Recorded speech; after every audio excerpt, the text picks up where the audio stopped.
42 Omorpur BJP candidate Ranjit Das 4595 गोबां vote मानि कप्लायखा জন্য যে আমাদের অমরপুরে যে মানুষের যে চাহিদা সেটার প্রতি লক্ষ্য রেখে সমস্ত কাজ করা হবে। শান্তি শৃঙ্খলা কারণ 6 মাস আগে থেকে বিভিন্ন প্রকার বিভ্রান্তি প্ররোচনাকে অমরপুরের মানুষ দূরে সরিয়ে রেখে সত্য এবং নিষ্ঠার সঙ্গে নরেন্দ্র মোদীর প্রতি মানুষের যে আস্থা ভালোবাসা সেটা এবার ভোট বক্সে প্রতিফলিত হয়েছে।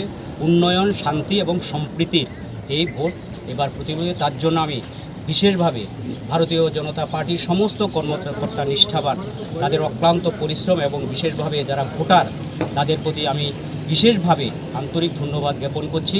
তারা যোগের সঙ্গে, উন্নয়নের সঙ্গে, শান্তির সঙ্গে তাদের ভোটটা এবার ভোট বাক্সে প্রতিফলিত হয়েছে। তার জন্য আমি সবাইকে আন্তরিকভাবে ধন্যবাদ জানাচ্ছি। সঙ্গে সঙ্গে আপনারা যারা মিডিয়ার রয়েছেন তাদেরকেও আমার আন্তরিক ধন্যবাদ।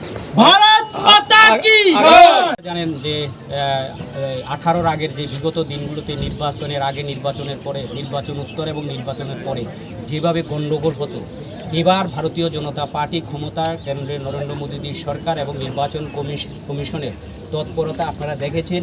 এই ধরনের কোনো বিধানসভার ভোট শান্তিপূর্ণভাবে মানুষ তার গণতান্ত্রিক ভোট প্রয়োগ করছে, এটা ত্রিপুরার বুকে ইতিহাস। তো সেটা যারা ভোটার, যারা জনগণ, তারা সেটা প্রত্যক্ষ করেছে। তার জন্য ভারতীয় জনতা পার্টির আমি বিশেষভাবে কেন্দ্রের সরকারকে এবং ত্রিপুরা সরকারের এবং নির্বাচন কমিশনকে আন্তরিকভাবে ধন্যবাদ জ্ঞাপন করছি। এবং বিশেষভাবে আমি আপনাদের মাধ্যমে যারা অমরপুরে যারা রয়েছেন আমাদের সমর্থক বা অন্যান্য, যাতে সমস্ত শান্তি শৃঙ্খলা বজায় রেখে তারা আনন্দ করবে। আমাদের এখানে 12 পরীক্ষা রয়েছে, যাতে কোনো আমাদের ছেলেমেয়ে কোনো অবস্থাতে যাতে তাদের লেখাপড়ার যাতে পরীক্ষায় যাতে কোনো বিঘ্ন না ঘটে, তার জন্য আমি আপনাদের মাধ্যমে সমস্ত শুভবুদ্ধি সম্পূর্ণ মানুষের কাছে আবেদন করছি, আমরা শান্তি শৃঙ্খলা বজায় রেখে আমরা আনন্দ উৎসব করব।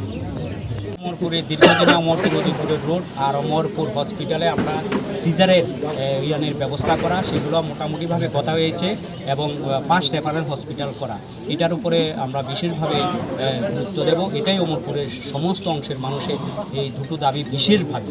আর অন্যান্য যে দাবিগুলো অন্ততপক্ষে 5 বছরে বিশেষভাবে রাস্তাঘাটে যেগুলো সমস্ত কাজের আপনার ওয়ার্ক অর্ডার হয়ে গেছে, এগুলো দ্রুততার সঙ্গে সেই কাজগুলো শেষ হয়ে যাবে এবং অমরপুরের